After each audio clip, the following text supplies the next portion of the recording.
everyone, and welcome back to VLGA Connect, a brand new week of the program. I'm delighted to have with me today from Welcoming Australia, the CEO Aleem Ali, and the manager of the Welcoming Cities project, Sebastian Geers. Aleem, Sebastian, welcome to VLGA Connect. Hi, Chris. Thank you, Chris. Great to have you here. We wanted to find out about your organisation, its involvement in Victoria, which I understand is where it originally started, and some pretty exciting programs that you have on foot. Aleem, perhaps firstly, if I can ask you to help set the scene. How long's Welcoming Australia been around and what's its purpose? Certainly. So Welcoming Australia as an organisation has been around for 10 years. We celebrated our 10th anniversary late last year. And we exist really to create communities and advance communities where everyone can belong. So we recognise that our nation has a very long multicultural history spanning 65,000 years of hundreds of nations and language groups right through to our newest arrivals to our shores. And so really we're trying to help communities advance welcoming and inclusion through a whole range of efforts. And part of that is Welcoming Cities, which started 6 years ago, launched in Melbourne Town Hall, recognising that we have a national settlement framework, and there's a lot of really great work that's being done across the country in ensuring that people settle well into our communities and municipalities, and also recognising that often local government is the undervalued participant in that work. And often the under-resourced participant in that work. And so we really wanted to position local councils as facilitators and brokers in that work, recognising that they understand the complexity and the nuance of their communities, and they know who's there. They have the capacity to bring all the stakeholders to the table. And so really Welcoming Cities formed out of a desire and a need to support local councils to do that work more effectively. So just on Welcoming Australia, Aleem, who had that vision? Who started the whole concept? The organisation itself was started in Adelaide, seeded by a group of people who really were quite passionate about who we could be as a nation and had seen the best in who we could be, but were also looking around and seeing some quite angry and toxic voices and conversations, and really wanted to shift the conversation around how we could welcome people to our shores more effectively, and how we could celebrate and shine a light on the really great work. And so it started there, and then a little over 6 years ago, the Scanlon Foundation, who's a major supporter and funder of our work, kind of seeded this idea of Welcoming Cities and looked for an organisation who could lead and carry that work. And they came across our humble little organisation, and it's all built from there. Before we get into Welcoming Cities, in terms of that overarching aim from when Welcoming Australia was established, how do you measure the progress and the success 10 years on?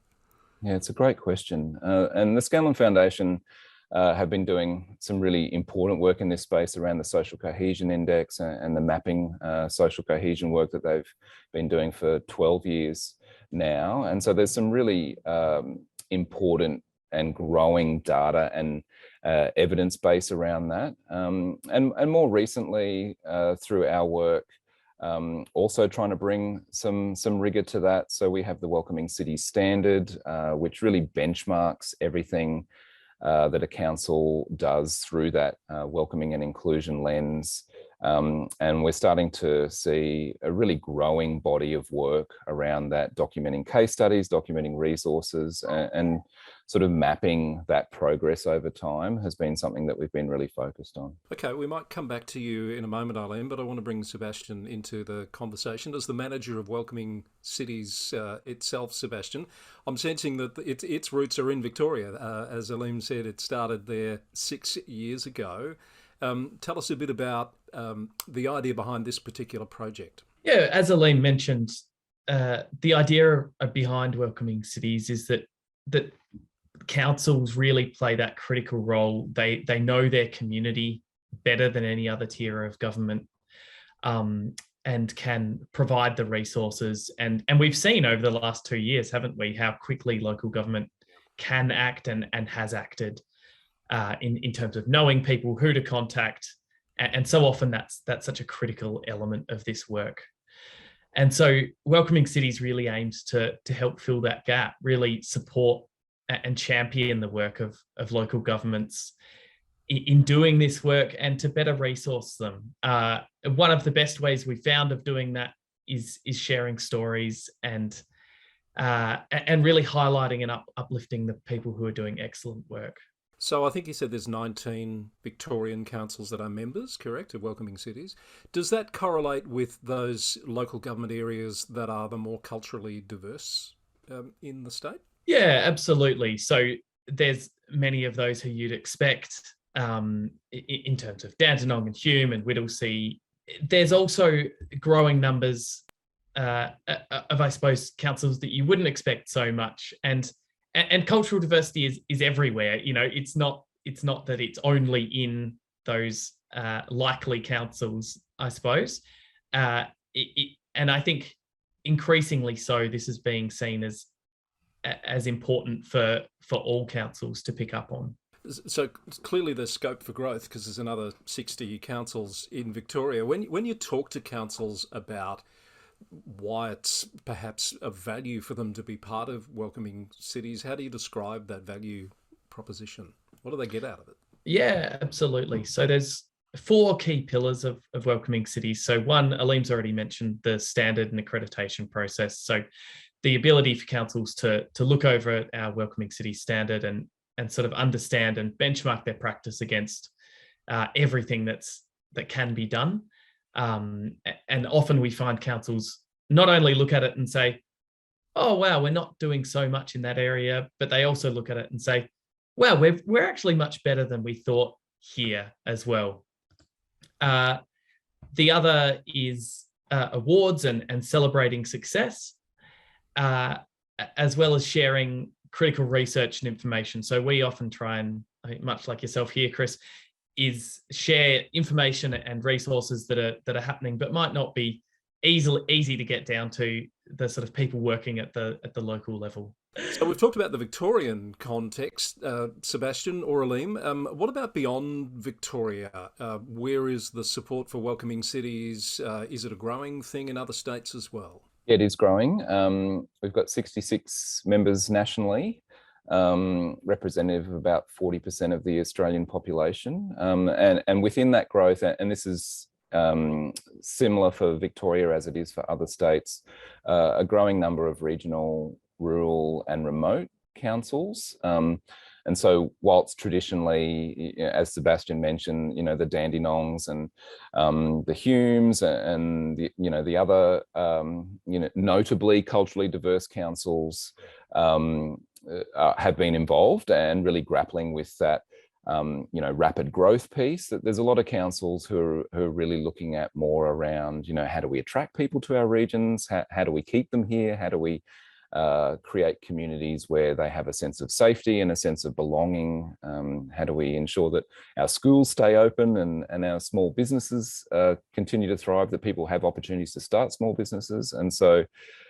increasingly, a lot of our members are those, regional, rural, remote councils who are trying to address those issues around, sustainable economic and population growth as well. Yeah, I was thinking that just as you hit on the point, we've seen some recent stats of how many people are moving away from the metropolitan areas into the regional areas. Particularly COVID has highlighted that and perhaps exacerbated that trend. So I wonder how many councils think about Welcoming Cities as part of their arsenal of tools to cope with that influx. You've got a couple of particular events coming up that we wanted to talk about, and I'm keen to understand how this fits into the overall Welcoming Cities approach. So there's a symposium coming up in Canberra, I understand, Sebastian? Yeah, that's right. In the 10th and 11th of May, we're hosting our Welcoming Australia Symposium, which is a very exciting moment for us. We have 3 keynote speakers So we have Professor Chelsea Wadago, Professor of Indigenous Health, who'll be delivering our First Nations keynote.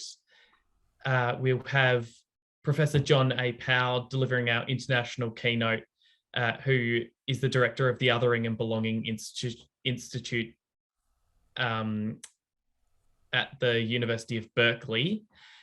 And then finally, we'll also have Professor Sharon Pickering from Monash University delivering our national keynote. And although they're all professors, they're not sort of wearing tweed jackets. They're very, very engaging speakers. Not dry, but engaging is what you're trying to say. Far from it, far from it. And amongst those sort of three keynote presentations, we'll be sharing a lot of practice from our councils and the excellent work they're doing, but also from the settlement services sector and what they're doing and what's been happening in this space. So who's your target audience for that symposium? Is it the practitioners? Is it the elected level, or is it both? It's really both. We've had strong showings at previous symposiums from all levels of council. There's really something in it for everyone, in that we like to make sure that we've got that sort of community level work involved in it, but also we'll be having presentations from a demographer who'll be telling us, what the future of Australia looks like, and really what the next 12 months, as migration sort of starts to kick off again, what we should all expect. It sounds very interesting. In-person event, I'm assuming, or is it a hybrid approach? Hybrid approach, that's right. So it'll be in person in Canberra, but also live streamed. Okay, that's good to know. So that's for members only, or can other people get involved in that symposium? Everybody can attend, and it's a great way to dip your toes into welcoming cities as well, and understand what it looks like, how we like to run things.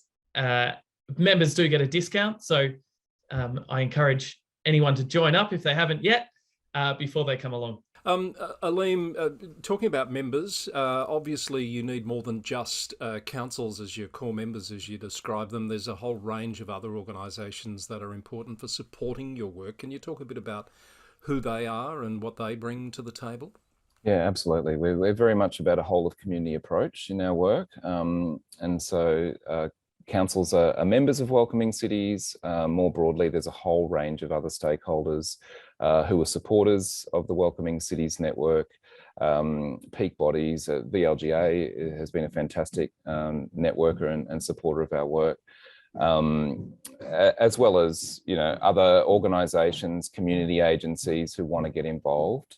And then more broadly, we have a couple of other initiatives that intersect with that work. So Welcoming Clubs, which is working with sporting codes and clubs at both an elite level, but right down to a community sports level, recognising particularly from local councils' perspective, who often hold a whole range of community assets. A lot of those community assets are sport and recreation related, and helping councils work more effectively in a community club context and ensure that greater accessibility to those venues and assets as well.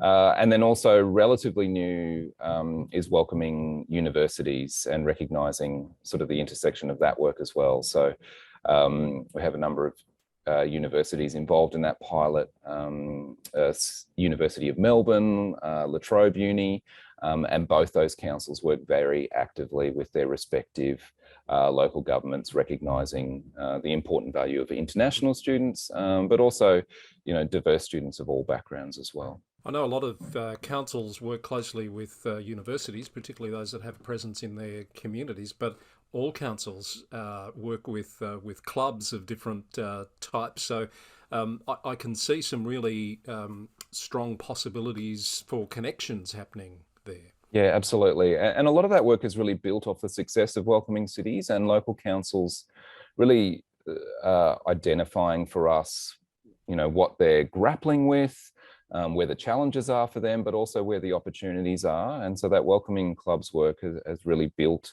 out of a lot of that. And we're seeing some really interesting work start to happen, both in larger city councils, but also regional councils. The city of Greater Bendigo, for example, is doing some really interesting work in that space as well. Sebastian, perhaps the final thing to talk about is the awards program that you have, the Welcoming Cities Awards for Change. Can you tell us about that? Yeah, absolutely. So we've just launched, this is the inaugural year of the Welcoming Cities Awards for Change. We'll be awarding in 3 different categories. First for local councils, for individuals, and then also for organisations who could be community organisations like sports clubs, like Aleem has sort of touched on, or also businesses, because we also see the valuable role that businesses play in local communities. For individuals and organisations, they have to be located in one of our member councils. That's sort of the biggest criteria. Thank you, Chris. And really what we're after in those awards is for applicants to tell us a story of what they've done and how that's changed their community. And so what it does is it puts everyone in the same starting place. So councils who've been doing this work for 10 or 20 years are in the same starting place as a council who might be a bit newer to this work. And so we're really excited by that. The awards close on the 23rd of March. So there's still enough time to write your application. And we really look forward to having them. They'll be announced at the symposium. Thank you for that. That sounds really interesting. I look forward to hearing the stories that come out of those awards. Aleem, perhaps one last question without notice. How politically active does Welcoming Australia get in terms of advocacy? And the reason I'm asking is I've done an interview recently with the Mayor of Greater Dandenong about the National Task Force, which is highlighting the issues that people seeking asylum have in communities. Are those sorts of causes part of the work that you're trying to focus on and highlight as well? Yeah, they are. I mean, we're definitely apolitical and non-partisan as we can be, and we'll work with anyone that we can get some point of agreement on. But often what that looks like is, in our Welcoming Cities work, for example, is amplifying the voices of council. So there's numbers of great initiatives already happening in that space around supporting people from refugee backgrounds and people seeking asylum. You know, there's a mayoral task force. There's a lot of work that happens in and through communities. And so rather than, I guess, duplicate or sort of talk over any of that work, often what we do is we bring those voices and councils together and try and give them a platform to promote that work through our various networks. Well, I think that's been a really useful conversation to expose and highlight the work of Welcoming Australia and the Welcoming Cities program in particular. If we've got any people from councils listening or watching this that want to find out more, what's the best way for them to go about that? We have websites, welcoming.org.au for the broader organisation, welcomingcities.org.au for Welcoming Cities, and we'd love to talk to anyone. Aleem Ali, CEO of Welcoming Australia, and Sebastian Geers, the manager of the Welcoming Cities project. Thank you very much to you both for being on our show. Thanks, Chris. Thank you, Chris. And that's been another edition of VLGA Connect. Thank you for watching. We'll be back with more very soon. Until then, bye for now.